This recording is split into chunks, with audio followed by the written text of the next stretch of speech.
বিশ্বনবী ইনসাফ শিখালেন। বিচার আসলে দুই পক্ষের কথা শুনতেন।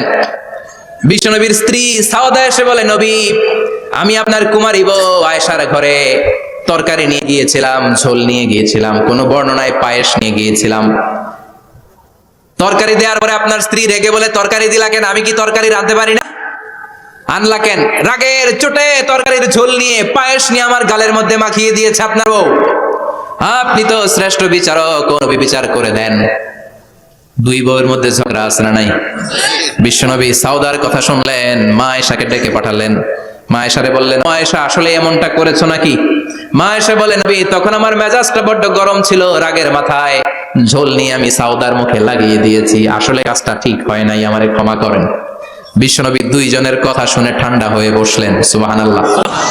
একজনের কথা শুনে রায় দেয় নাই, ঠিক কি না? দুইজনের কথা শুনে বিশ্বনবী বললেন, আমার আদালতের রায় হচ্ছে কিসাস, টিট ফর ট্যাট। যেমন করেছো তেমন, ঘুষি মারলে ঘুষি, গুতা মারলে গুতা, ঠেলা মারলে ঠেলা। আছে না নাই? সাউদাকে যেমনি তুমি পায়েস মাখিয়ে দিয়েছ, সাউদাও পায়েসের বাটি থেকে কিছু পায়েস নিয়ে আয়েশার গাল মাখো।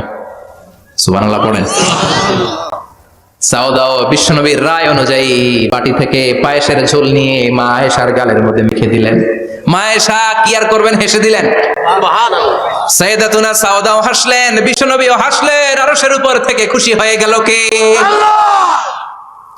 এজন্য কোরআন দিয়ে যদি, কোরআনের নিয়ম দিয়ে যদি, বিশ্বনবীর শেখানো পন্থায় যদি বিচার হয়, ওই বিচারের মধ্যে ইনসাফ থাকবে, জুলুম থাকবে না।